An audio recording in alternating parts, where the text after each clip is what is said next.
ਭਲਵਾਨਾਂ ਦੇ ਮੁੱਦੇ ਦੀ।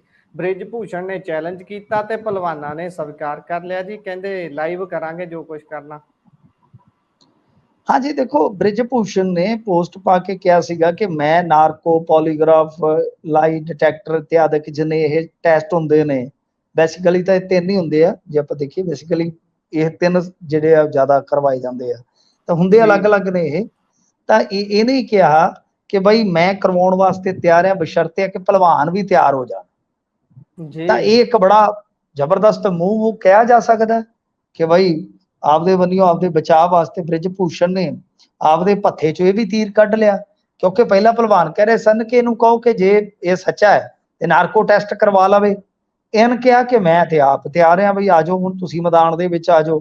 तां इस तो बाद फिर इन्हां ने बकायदा पीसी कीती, प्रैस कॉन्फ्रेंस कीती भलवानां ने, ते इन्हां ने कहा कि हाँ बई असीं भी तैयार हाँ, कोई गल नहीं। वैसे तो तुसीं जे देखोगे तां ये मामला जिहड़ा काफ़ी अगे वधदा नज़र आ रहा, क्योंकि कल यानी 23 मई ਨੂੰ ਇੰਡੀਆ ਗੇਟ ਤੇ ਭਲਵਾਨਾਂ ਨੇ ਕੈਂਡਲ ਮਾਰਚ ਕੱਢਣਾ ਤੇ ਇਸ ਤੋਂ ਬਾਅਦ ਫਿਰ ਖਾਪ ਪੰਚਾਇਤਾਂ ਨੇ ਉਹਨਾਂ ਨੇ ਵੀ ਇੱਕ ਬੜਾ ਵੱਡਾ ਇਕੱਠ ਰੱਖਿਆ। ਸੋ ਬਜਰੰਗ ਪੂਨੀਆ ਨੇ ਅੱਜ ਇਹ ਗੱਲ ਕਹੀ ਹੈ ਕਿ ਨਾਰਕੋ ਟੈਸਟ ਜਿਹੜਾ ਕਰਵਾ ਲਵਾਂਗੇ ਤੇ ਇਹ ਲਾਈਵ ਹੋਣਾ ਚਾਹੀਦਾ ਤਾਂ ਕਿ ਪੂਰੇ ਦੇਸ਼ ਵਾਸੀਆਂ ਨੂੰ ਪਤਾ ਲੱਗ ਸਕੇ ਕਿ ਬ੍ਰਿਜ ਭੂਸ਼ਣ ਨੂੰ ਕਿਸ ਤਰ੍ਹਾਂ ਦੇ ਸਵਾਲ ਪੁੱਛੇ ਜਾ ਰਹੇ ਆ ਤੇ ਉਹਦਾ ਕਿਸ ਤਰ੍ਹਾਂ ਦਾ ਜਵਾਬ ਮਿਲ ਰਿਹਾ ਹੈ। ਤਾਂ ਉਹ ਕਹਿੰਦੇ ਕਿ ब्रिज भूषण के 15 रुपए वाले मैडल के बयान से ये ना सिर्फ मैडल का ही अपमान है बल्कि तिरंगे का भी अपमान है, क्योंकि जो असी मैडल जितते हैं तो तिरंगे नूं भी सिर ते उठा के चक्कर लगाने। गल यह है कि ब्रिज भूषण काफ़ी हमलावर हो गया। पिछे जे इन्हें बयान दे दिता सीगा कि बई जे तुसी मैडल मोड़न की धमकी देने हो तो मैडल तो 10-10 15-15 रुपइया च विकने होना, जे मोड़ना है तो भाई पैसा मोड़ो जिहड़ा तुहानू मिलिया। तो इस गल का भी इन्हां ने जवाब दिता।